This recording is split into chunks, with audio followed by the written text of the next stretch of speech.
कृत्वा सम्पोटितौ करो दृढतरं बद्ध्वा तु पद्मासनम् गाढं वक्ष्यसि सन्निधाय चिबुकं ध्यानं च तत् इति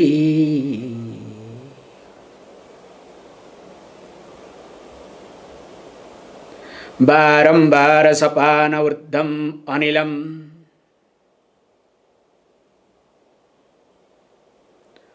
प्रोच्चारयेत् पूरितम्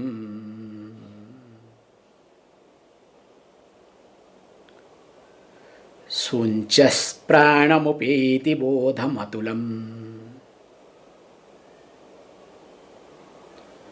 शक्ति प्रभावादतः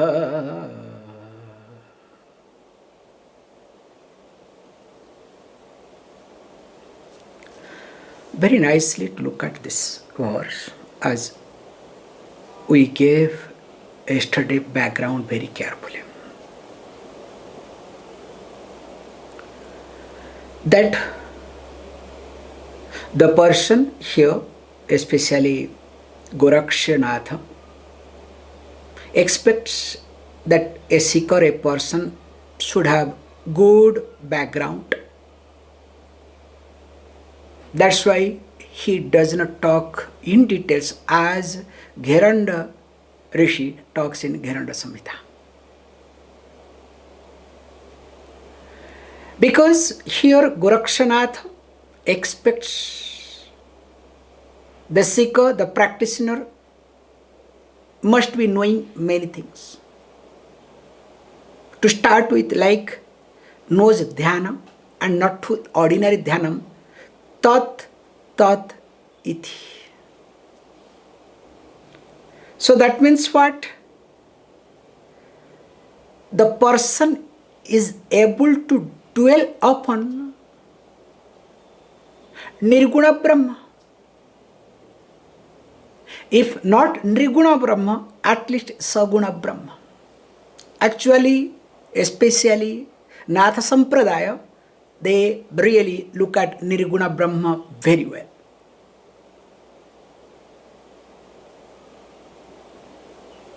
So that means the person must have gone through few steps already. And that person, when does Padmasanam, that too in a proper way, as Gheranda highlights, bringing both the knee near to the chest, or you can say the simplest way, that keeping both the hands in a coupled position, so that you try to keep inhaling. So the whole focus here, you just inhale without exhalation. So that you may make mistake. Because if you keep inhaling, it is exactly like if you are too hungry and you eat too much, what happens? Either it gets stuck or you vomit. Then slowly, if you have to keep eating everywhere, what you will do? Just you touch. That's why all devatas, they keep eating. That's why they don't eat. Smell. That's enough. You understand? So that is the trick. So here you keep inhaling. So when you keep inhaling, in fact, you will stop inhaling. Because the moment you inhale, you need to exhale. Now when your focus is only inhalation and you will not allow to exhale, now where can you or how can you inhale? Not possible. So in the process, you uplift. As I gave you example, those days how in the hand pump, we create pressure in the cycle tire.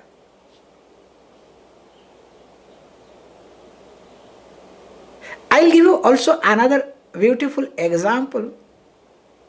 This is how the life is. Unlike nowadays. Have you ever used this manual pump set? When I say manual pump set, either lifting water or manual genset, or genset is different with handle. Yes, same thing with the handle.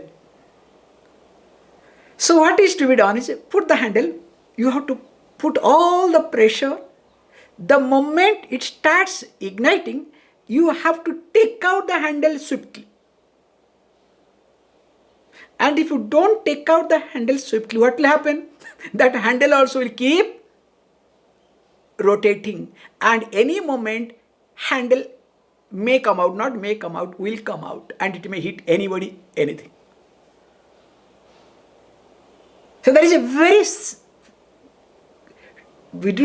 alert way of starting that pump set or chain set, which comes with the handle, not with the rope, okay? So how that happens? Remember, what is your focus there? Because these are the manual things. If you observe, you will be able to see. That's why staying in ashram, you learn a lot.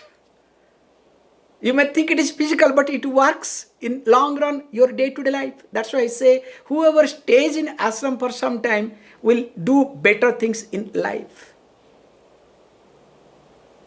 Unless you keep yourself in tune, or else if you go other way around, then different thing altogether. Coming back here, how that handle is being used to make the pump set or gen set to start, and right time you have to bring out, because if you bring out little before, it will stop. If you allow it little more, you cannot pull it out either.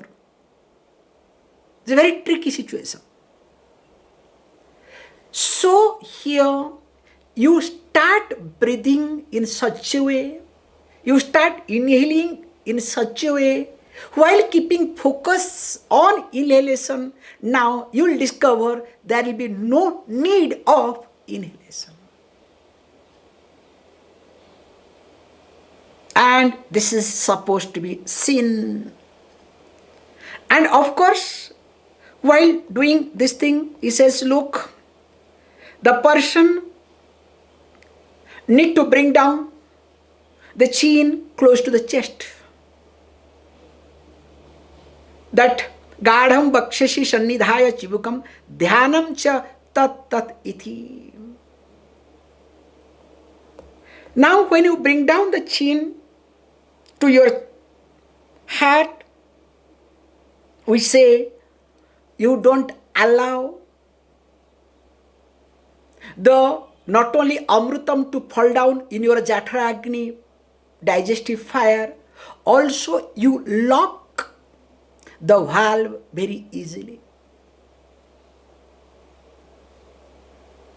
And once this is there, then in order to focus, not to focus on prāṇa, you start focusing on tat brahma iti. So that two things will happen. Very carefully I am talking to you people. One is when you do especially all the practices, prāṇa starts expanding vertically. And when prāṇa starts growing, expanding vertically, you can see that person is very powerful. Wherever the person moves, it will have a thick energy because of the vertical expansion of prāṇa. And remember, anybody, whoever does pranayama and few practices regularly, continuously with lifestyle, it is very easy to make the prana to grow vertically. I hope you understand.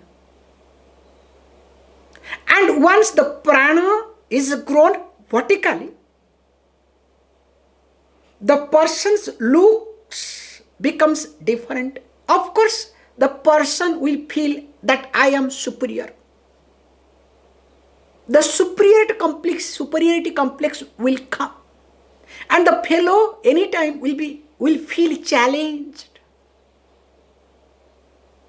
That's why we say, if you come across any sadhaka, great tapasvi, never ever come in front of them. Never challenge, forget challenging. Don't come in front of them, give them way. That's why culturally we have a rule whom you should give the way if you come across in a single path. Not like in the car, okay? Nowadays. It has got all the meanings. However, when your aura grows vertically, which is must in the beginning, also you need to expand it horizontally. That is the beauty. So the more the aura expands horizontally, you become a stable person. The stability comes in the person. So the both vertical and horizontal has to happen. So in the beginning, we make sure a sadhaka to be under a teacher to make sure that the aura has to grow vertically. And once the guru understands, okay, this person's aura is able to grow vertically. That's why during that time we take care of many things, especially the dedication, shraddha of the student, the Sikh. That's why in the initiation mantra itself talked in details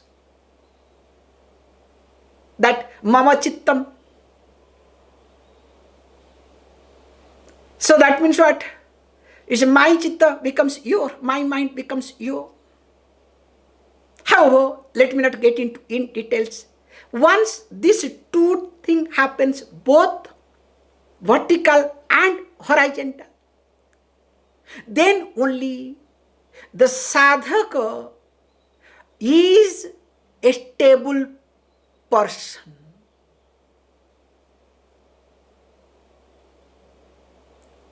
Problem is when you do sadhana only work with vertical growth, not horizontal, you become unstable. In fact, your own people will not able to accept you because you don't accommodate them. So when you don't accommodate them, how can others will accept you? Because we feel insecure. Look at yourself very carefully. The moment you feel insecure, the superiority complex, there is competition, then other person will not accept you either. That's why many yogis go through personal turbulences too, family turbulences too. Hey, then you can say, Swamiji, maybe I am having all the problem because I am a yogi. Hey, don't tell me this, okay? Because after some time you will call me, some people will call Swamiji, I am going through all the turbulences because I am a yogi. Yeah? Good. Don't daydream, okay? At least make your aura to grow vertically fast, okay? I am talking about side effect, okay? I am not talking about, the first conclusion. However, coming back. So he gives a trick here, very subtle point, that when the person starts dwelling upon Tat Brahma, so that makes the aura to expand, the prana to expand horizontally. It's an amazing point to observe. However, not only that, he says, baram bara, again and again, what is to be done? Sapanam urdham anilam ithi. So again and again, what the person should do?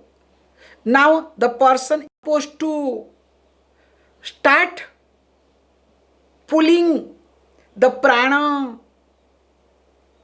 So we need to drink sapana. So this panam has to be done in such a way, we say very carefully, that the person when starts literally enjoying how you drink water. So you inhale as though you are drinking.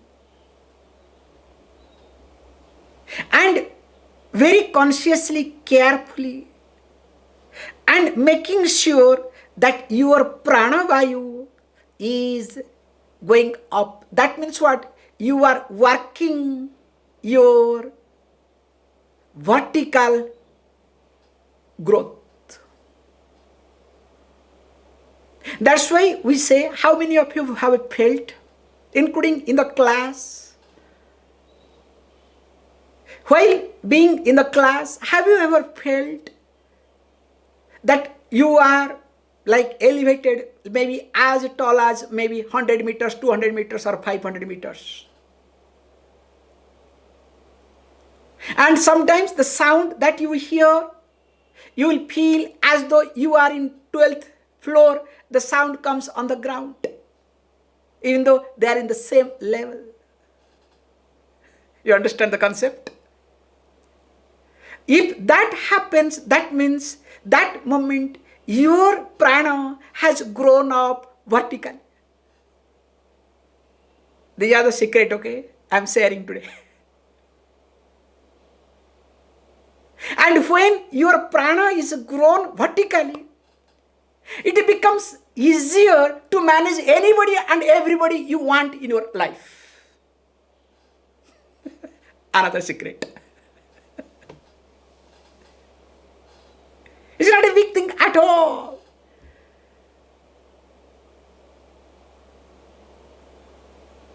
To be very honest, I used to love to play long back. Especially before coming to this line, I would rather say, as a teenager, I used to love to play with the prana. Because I was working in such a only I was aware of vertical prana. In fact, that residue continued for a long time with me. Some of you might have observed in those days.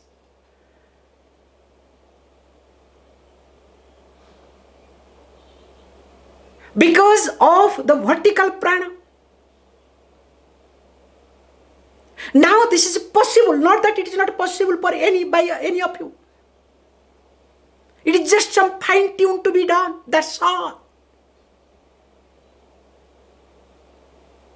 And once that is there, then simultaneously or little late you can work on, as I said, horizontal. Learning to accept and accommodate. Yes, while accepting and accommodating, people will ridicule you. That is the time to see your maturity. Can you see this point? Because if I work on personally, I am telling the secret. If I work few days with me vertically, nobody can stand in front of me. I can write it.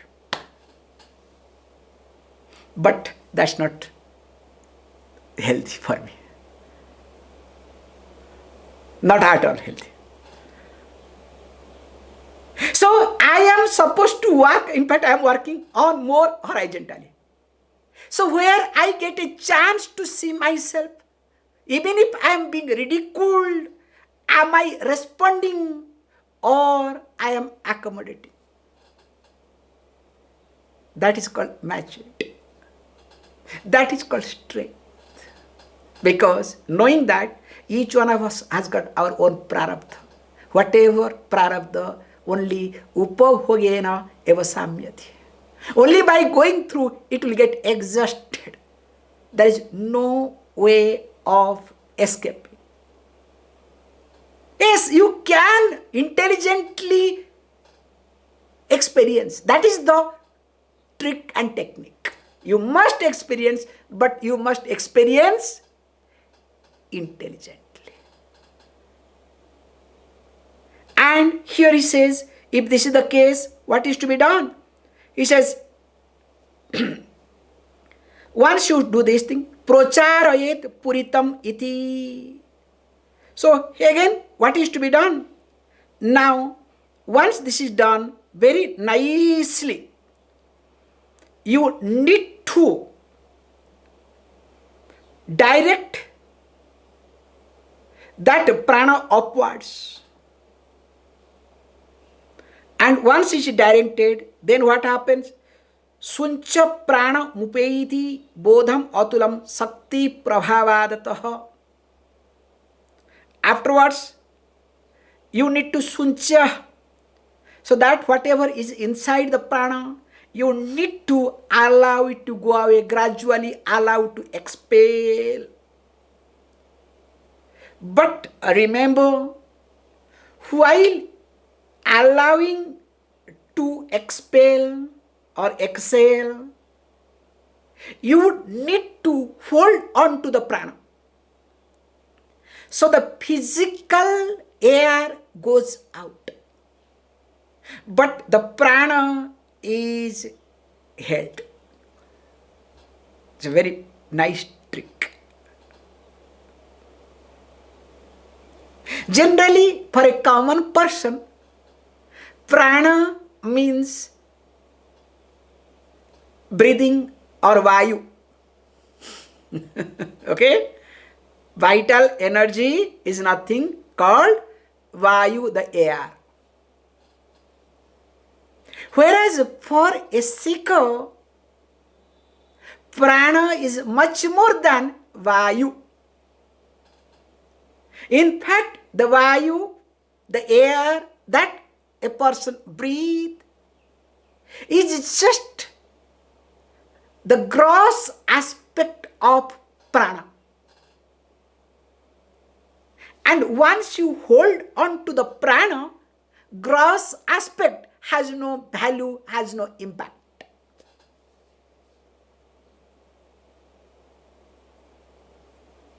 However, once this is there, then what happens? The person, he says, bodham atulam sakti prabhavatah. So there are two versions are there.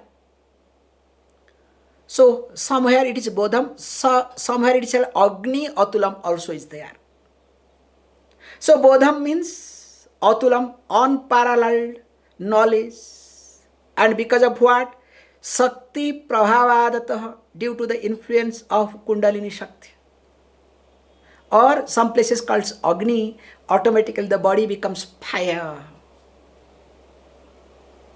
So that is another version also are there, both are there. So bodha is better because the agni, the tapagni, supposed to be converted into jnana agni.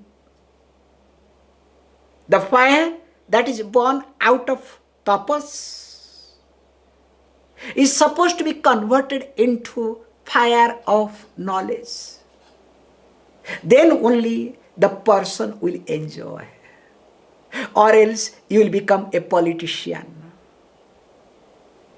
You understand why I use this word politician? Because simple logic. Politicians never enjoy their life. But those who are connected to politicians, they enjoy better. You understand the concept? Suppose if you become a minister, in reality you cannot enjoy. But your family people, Those who are connected to you, they enjoy much more than you. So Tapa Agni and Jnana Agni, this is the comparison, okay? A very good comparison, okay? Tapa Agni, the Agni out of tapas, the fire, the energy, that is out of tapas, is like you are a politician. Whereas Jnana Agni, it is exactly like, you know what? You are the relative of politician. Doing nothing, you enjoy life. So that's why the trick is Tapa Agni to be converted into Jnana Agni. Then you will see a big change in you. Once it happens, what happens? Continuing.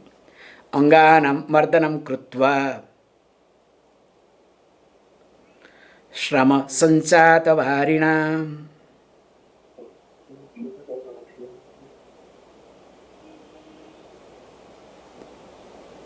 Pranesh, I think you have made a mistake. Kattu amla lलवणत tyāgī Kshir भोजनम आचरेत. So straight he goes to few points. What is to be done? There is no excuse. One is anganam mardanam krutva. Generally what we do is, when we do practice, generally the sweat comes. And those sweat, you are after, when you complete it, you are supposed to do the malice, the massage of this sweat on your body, wherever it is there. So allowing that sweat to absorb in your body. So we don't take a cloth and wipe it out.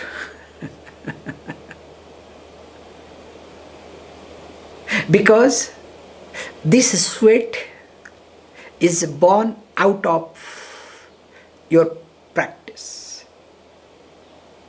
That's why few classes before or long before I had told few times, when people ask, how long should I practice Kapalabhati? So what would be the answer? Not 5 minutes, 10 minutes happen, or no. Till you sweat. When you discover you are sweating, you started sweating, then you can say, look Swamiji, I am in Chennai. Even if I don't do anything, just sit down, I start sweating, okay? Then don't worry. In that case, you have to make sure your cloth should be wet. In winter places, you have to make sure you have to sweat. And till you sweat, you are supposed to keep practicing. So this is the minimum thing. That's why he says, Anganam mardanam krutva śrama sanjata varina. Now, you will discover this sweat will have a not toxic sweat. It will have a different texture and different smell. This is the beauty. Just if you start practicing, that's why we say once you start practicing, the body odor changes. And it has to change. There is no choice in it. And then in the process, what you need to do? Kattu amla lलवणत tyāgī. This is the no choice. So that means what? Kattu. So very spicy, pungent, sharp tongue, okay?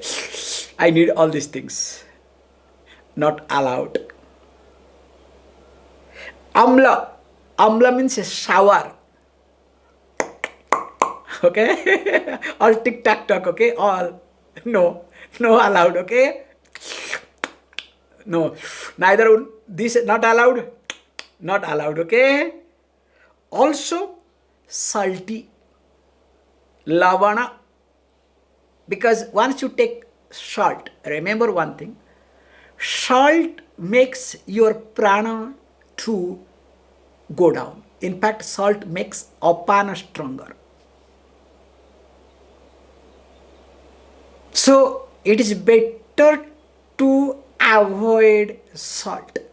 You can see for yourself, just to start with. You can do just in one day, weekly once. Don't take salt. And especially, technical point I would like to say, especially those sunny are not good. On Saturday, don't take salt.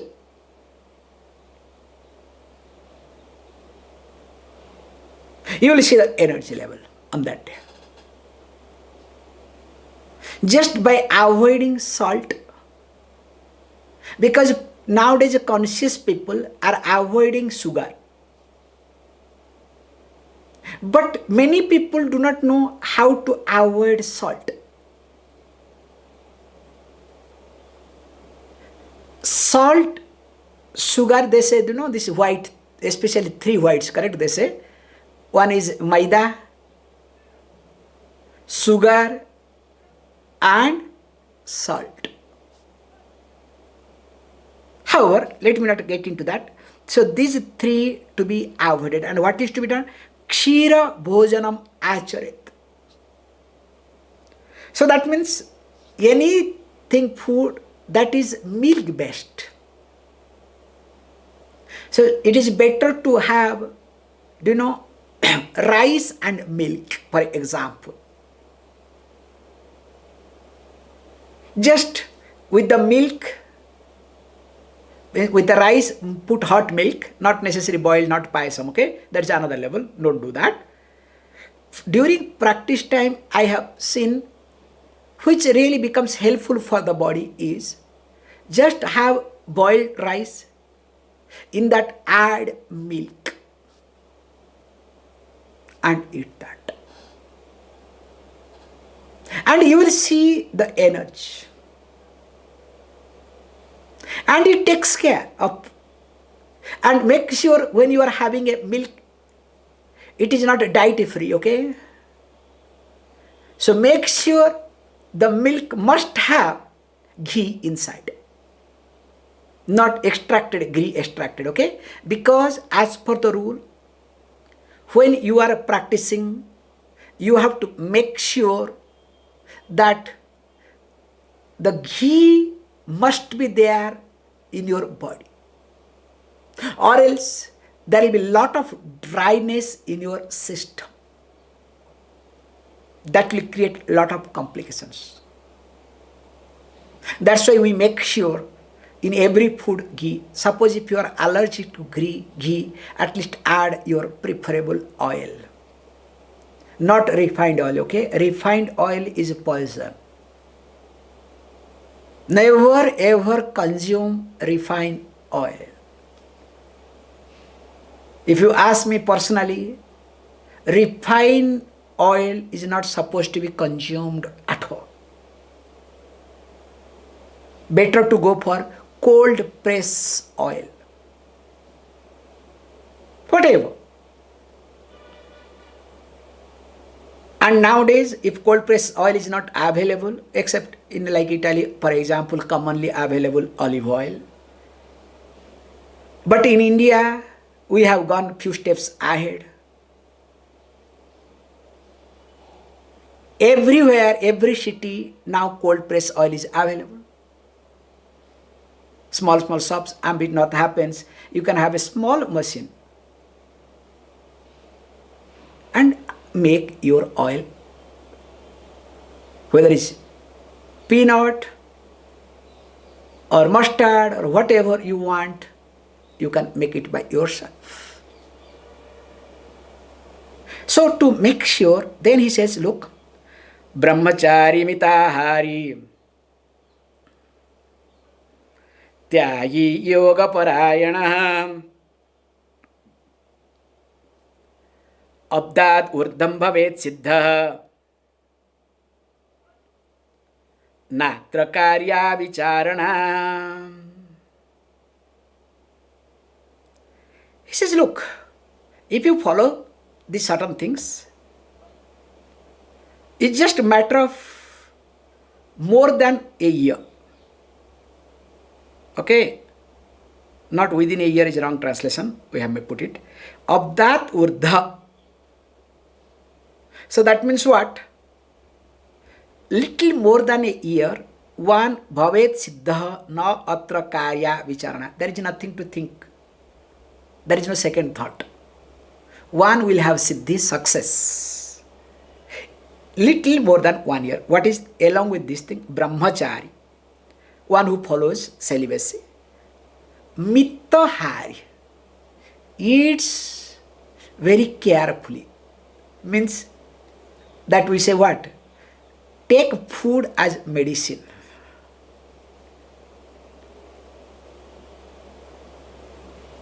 Not food for tongue. Okay? We say that's why the 2 points, that's why we don't accept non-veg as food. Because we say aushadham should be aushadham. Okay? Osadhim should be aushadham. It's very nice playing with the word. So other name of the food is also called plants, osadha. And it should be aushadham, means medicine.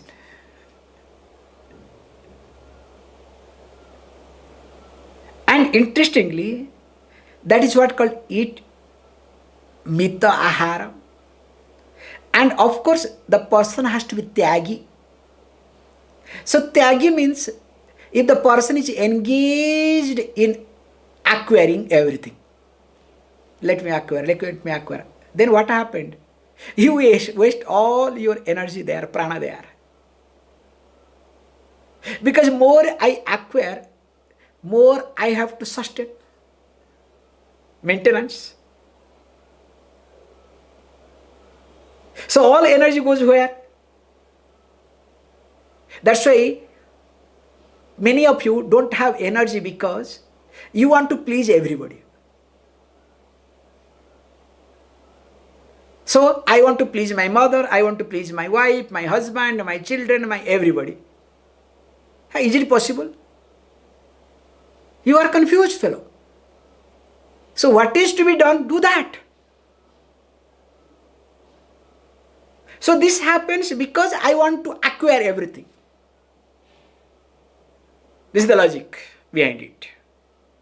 So here he says, tyāgī, the one who lives in let it go process. So tyāgī means the one who lives in the process of let it go. Allow, let it go. And not only that, he says also yogaparāyaṇaḥ, the one who is having priority as yoga, devoted to yoga, or you can say the one who has a priority as yoga. So when you have priority, whatever priority you have, just look at yourself. What is your priority? Don't answer me, okay? Because already I have taken longer time today. What is your priority? And also, what is today's priority? Yesterday's priority, going to be tomorrow priority, or last 1 month priority, last 1 year priority. Is it same? I doubt. When you yourself do not know how to fix priority or stabilize your priorities, and that to make one priority, primary priority, how can you grow up? How your energy will be? That's why here he says, yogaparāyaṇaḥ, the one whose priority, first and foremost priority is what? Yoga. That's why we say with this, I'll stop it. What should be our priority? Come on. What should be our priority? Technically, please, at least I want to answer today.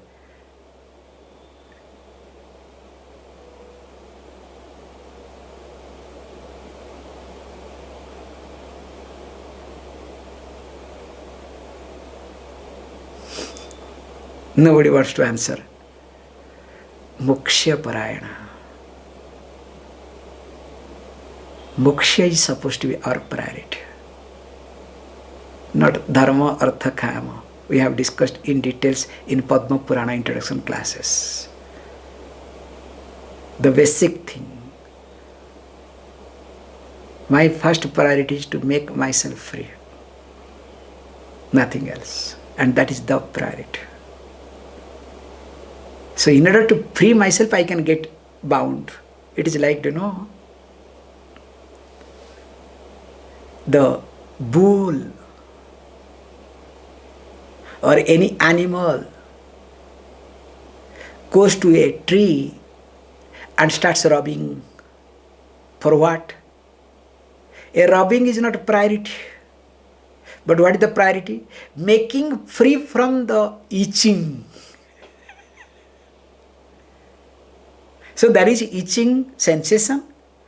To make free from the itching, now what does the animal do? Start scratching. So scratching is not a priority.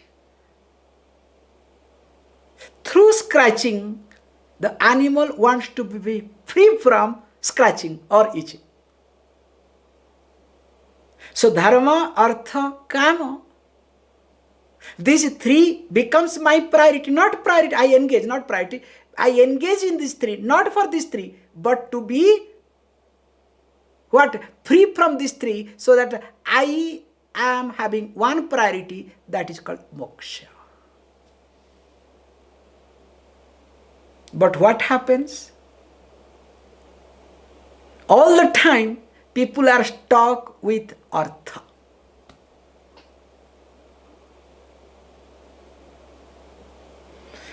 More of it we'll say.